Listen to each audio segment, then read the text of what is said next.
Napakaganda ng mensahe sa atin ng ating Panginoon itong araw na ito, itong kapistahan na ating pinagdiriwang. No? At bumagsak sa dakilang Martes, kaya salamat rin sa ating patron na tinutulungan para maunawain natin kung ano nangyayari sa ating buhay at kung paano tayo kikilos sa ating. No? Pinakita ni Jesus ang kwento ng ating buhay. Ang kwento ng ating buhay, gulong ng palad, di ba? Minsan nasa taas, minsan nasa baba. Yan ang kwento ng ating buhay. No? Pag natataas, ayaw na nating bumaba. Gusto natin dito na, di ba? Kaya nga sinabi ni Pedro, ang bundok na tinutukoy ni Jesus, ang pangalan, bundok ng Tabor, Mount Tabor. No?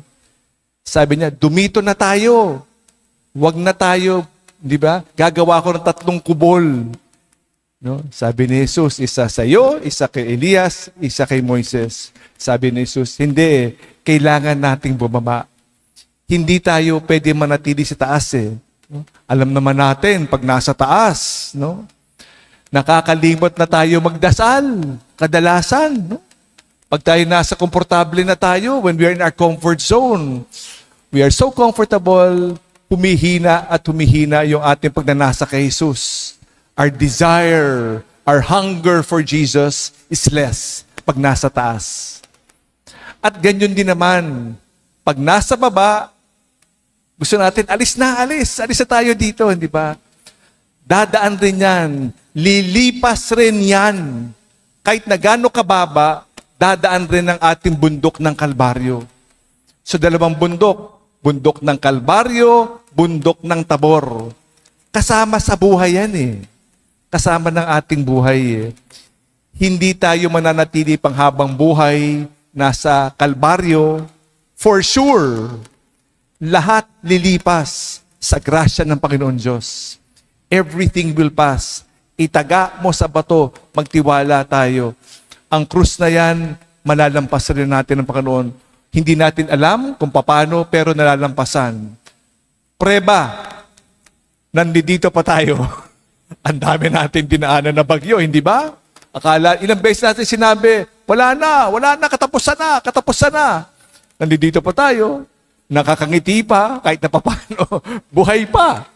Kasi nalalampasan naman natin ang Kalbaryo Hindi natin napapansin, di ba? Pero salamat sa Diyos, nalalampasan natin. Salamat sa mga Kalbaryo. At nga, dito nga nung linggo, pinag-uusapan natin ang tinapay ng buhay, di ba? 2 linggo na nakalipas at 2 linggo pa ulit darating. No? Tinapay ng buhay.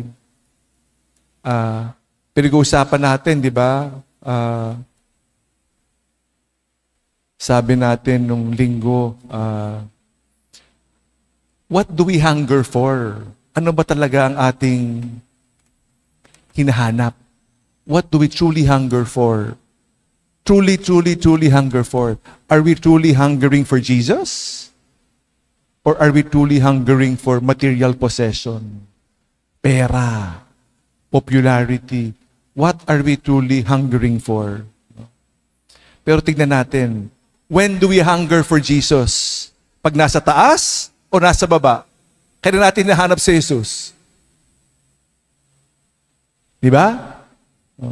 Pag nandito ba?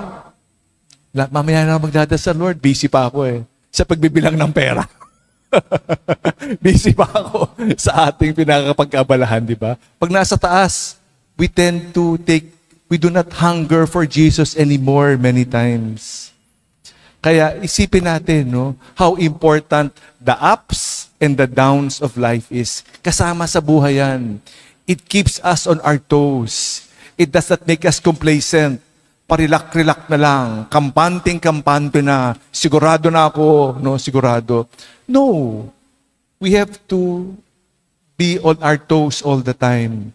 The ups and downs, the Calvaries and the Mount Tabors in our lives help us. Huwag tayo magpabaya.